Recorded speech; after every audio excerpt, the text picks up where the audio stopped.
Mike Renner, draft analyst from CBS Sports, all over this combine, this draft class. I'm excited to get your thoughts about a lot of different things. Let's start with the actual drills. We haven't talked to people about what they're expecting to see on the field here in Indy that much. Mm-hmm. Now that it's actually here, what are you most excited to find out? I think this defensive line class is what I'm most excited to see, which happens here just in a little bit. So, because one, I think the first round guys are all like physical freaks. They truly are gifted, special athletes. Now, some of them aren't testing, like Mike Green's not going, the Marshall guy. Abdul Carter obviously just had the foot, so he's not going. But the ones that are, I expect it's going to be good. And then more so the day two guys, because I think on day two, you're going to break a lot of ties. It's a deep, deep edge class. There's like a lot of guys in day two. So you'll get, I think a spread of athletes on day two, and I think that might be tiebreakers for certain teams. So I'm very interested in that, mostly because of the people that are not participating. Mm-hmm. Yeah.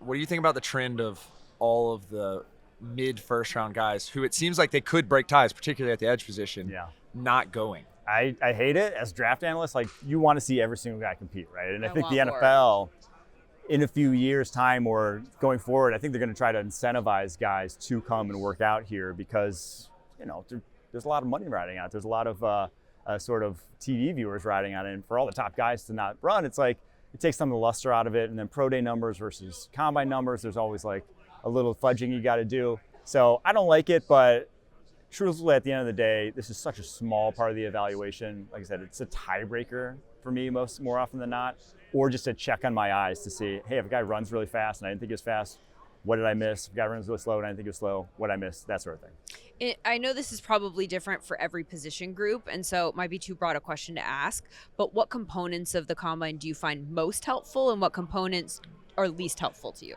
So I kind of put it into buckets. I think it's position by position. There's certain positions, like at cornerback's really the only position where I look at 40s and think it matters, where I'm like, I want to know how fast they are. Because they're the one position that really is opening it up full throttle on a consistent basis. Most positions never get to that level to really need a 40-yard dash. So 40 at corner, change of direction, kind of bucket the shuttle and the three cone into what's like a change of direction. That tells me like how the guy's capable of moving on a football field, like functionally. Broad jump, vertical jump, 10 split, that's like explosive. What kind of burst does a guy have? And then on-field drills, I think, is kind of just, it's nice to get a back-to-back-to-back comparison. Just watch those, go through, and see how they move, see how they catch, those sort of things. The on-field drills, to me, are just, it's nice to have, like I said, the easy comparison right there, one after another. So glad you talked about the cornerbacks, because I'm looking to separate anyone from this cornerback class other than maybe right? Travis Hunter, maybe Will Johnson, because there's so many teams that need DB help this year, and there's a bundle of them kind of at the break of the first going into the second, but in the second and third rounds, I have not received a quality answer or a definitive answer from anyone all week of who that guy that may be able to separate himself either at the combine or throughout the draft process is. Who do you think that might be? In terms of athlete, I think the best tier 2 corner athlete is, I think there's two guys. One's Maxwell Harrison, the Kentucky corner. I think he's going to test really well. It's on tape. There's a rep where he caught up to Isaiah Bond, the Texas wide receiver, and it's like, dude, not a lot of guys caught up to Isaiah Bond. And then Darian Porter from Iowa State's the other one, where his eval's weird because his former wide receiver barely played corner, but as an athlete, he has the traits kind of like a Tariq Woolen, to where once he gets to the NFL, gets NFL coaching, things could look a lot different. So those are two guys in that kind of group that are high-end athletes, but I do agree that this day 2 of this corner class, there's a lot of guys with like good tape, but then you look at their traits and you're like, is this built for the NFL level? Yeah, I don't love the cornerback class, like you mentioned, after kind of like the really just Travis Hunter. What about the wide receiver class? I don't know if wide receiver class, the sort of 40, the on-field like testing numbers are going to do much for me in this, because there's not a lot of great athletes in this receiver class. There's a few, and I think you already know who they are, but a lot of these guys are bigger bodied, more possession type of wide receivers. I don't think it's a great class, but I do think, maybe like the gauntlet, things of that nature here, guys can separate with their ball skills and things like that. Let me follow up about that, because a couple of years ago, it was the Jackson Smith and Jigba class. Yes. I remember hearing someone say at one point, and I thought from a framing standpoint that it really stuck out with me, that it felt like it was full of a bunch of really good threes, right? And Jackson Smith and Jigba is obviously proven to be more than a three, and so that can happen. Yeah. But in terms of that context, how would you describe this year's class in that type of framing? Yeah, I think maybe there's a few more twos. There's really not a lot of ones, though. I do agree with that. Tet McMillan from Arizona, I think you can first see him being a one at the next level. I could see Luther Burden developing into one, but he's really raw coming out of Missouri.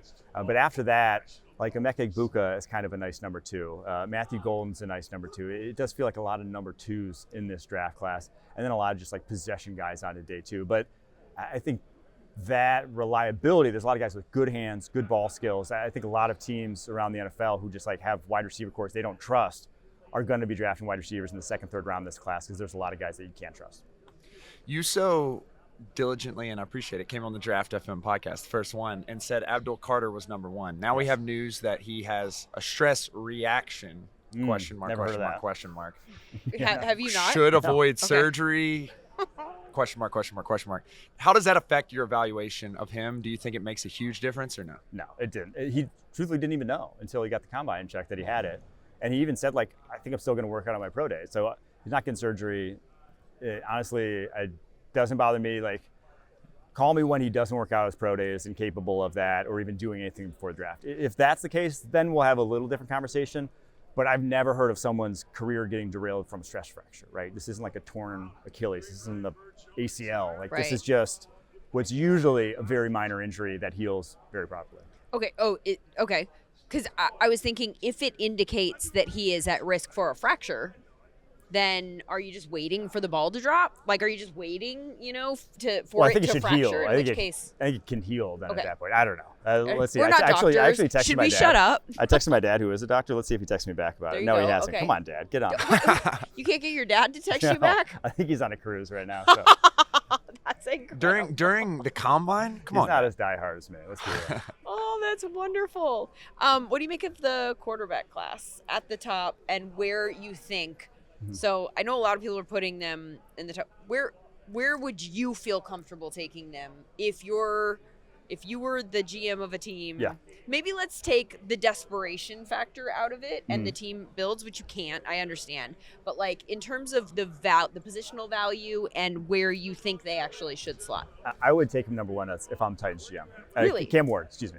To be clear, I would take him number one. I just think it's all there. Okay. It may not be perfect, but it's all there to be a franchise guy and like high-end capability. I just look at the calm that he plays with, his ability under pressure, and just arm talent and athleticism. The guy is so gifted.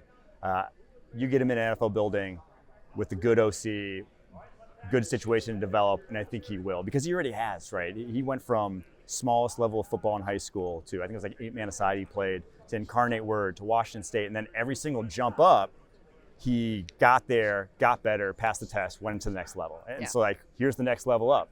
If he's done it 3 times already, I think he's going to pass the 4th test in the NFL. So I feel really good about him. But then it's a chasm, in my opinion. I wouldn't take another guy until the second round. One, because I just don't think any of them have what Cam has in terms of tools.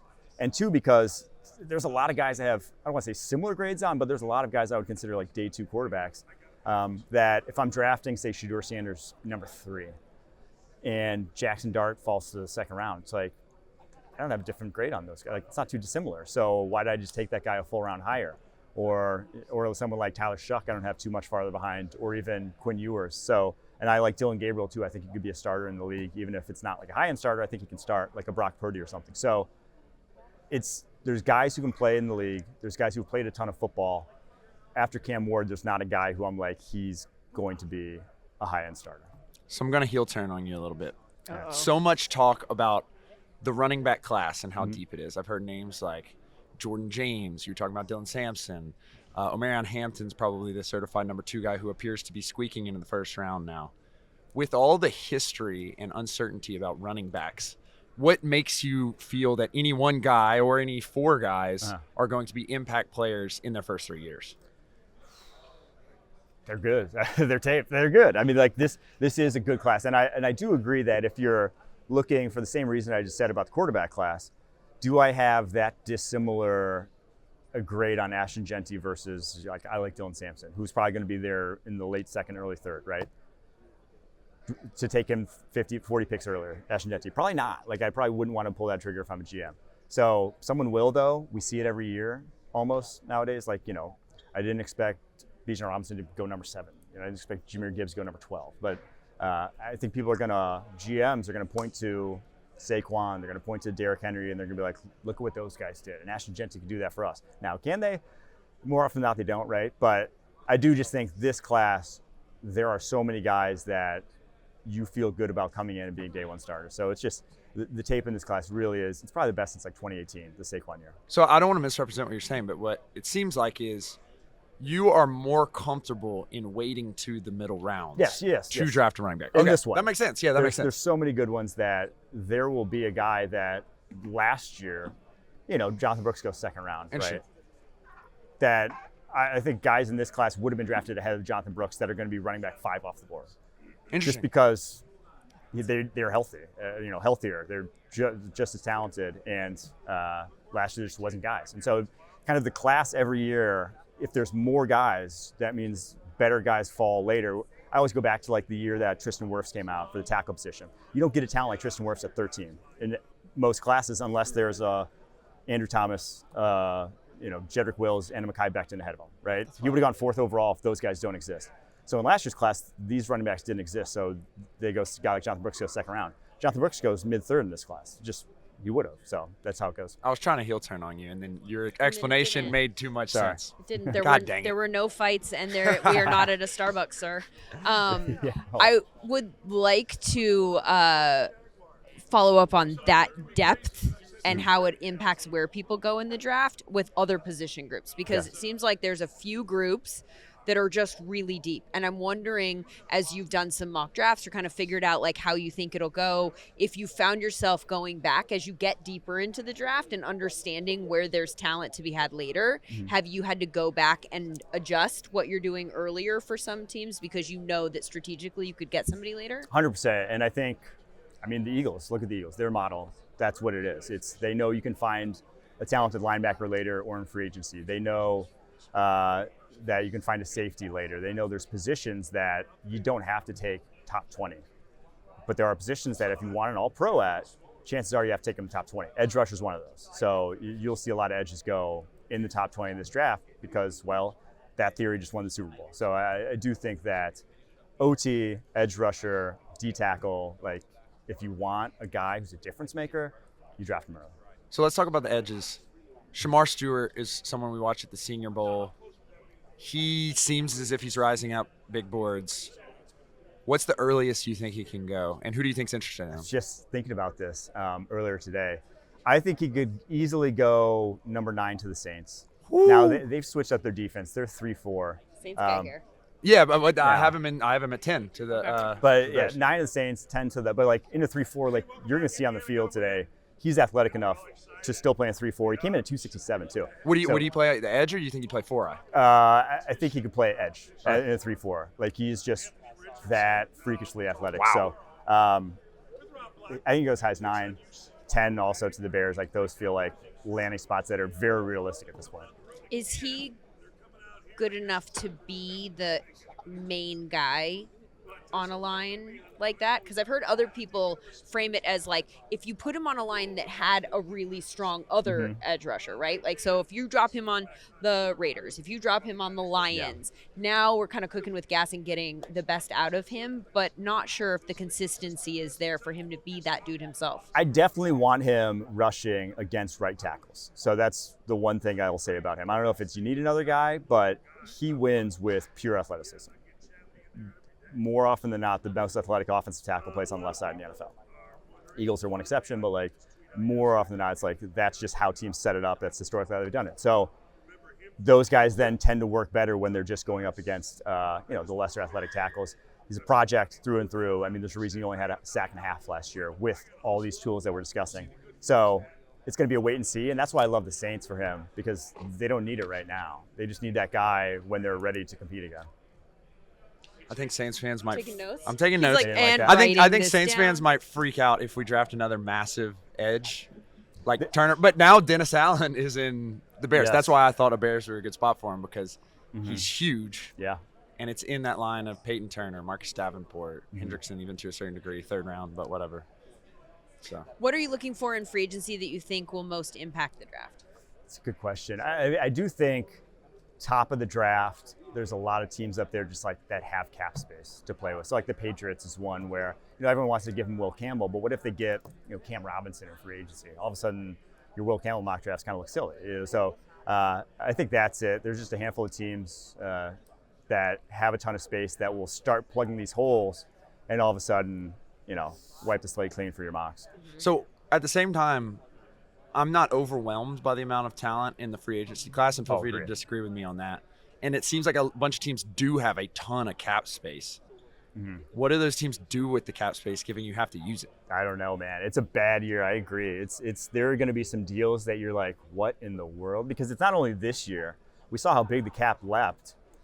That's just going to be a trend. So you're not only going to see these teams that have a ton of space making some plays, but I mean, like the Eagles are going to start making, like you're going to have like the teams that you're like, oh, they don't have that much space. Well, they're going to be signing these contracts that put it out into the future too, because, well, they're going to bank on the fact the cap's going to keep going up. So it's going to be the Wild West in terms of some of these deals. I think people are going to be mortified about what they see, but it's just the way of the world. Maybe that explains the Trey Smith news about him getting tagged. Like maybe it's a They're just going to situation try to push it out. Well, because we all like first thought was tag and trade possibility. Yes. And then that brings up, would somebody be willing to give up the draft capital in the trade part of that, plus also pay him? But if you're talking about there's some teams that have to spend the money anyway, and he could make you that much better, maybe it's worth it. Yeah, so you say you give up mid-third for Trey Smith, which I mean for the Chiefs, you get the third compensatory. So that's what you'd be expecting. Maybe you want like an early 4th this year to kind of get it out the way, discount time value of money or whatever. Getting the pick earlier helps you. So maybe they take that. But I do agree that, mid-third to really secure that I get Trey Smith and don't have to get in this bidding war, that might be attractive to teams that have all this cap space to play with. Very interesting. Mike Renner, thank you very much. His note says number 9 Saints. That's the note we took. That would have been hard for you to remember. I just wanted to write it down. They do pick 9th. I agree. He's like, my favorite team, number 9. It just says go Saints. Thank you so much. Thanks for having me.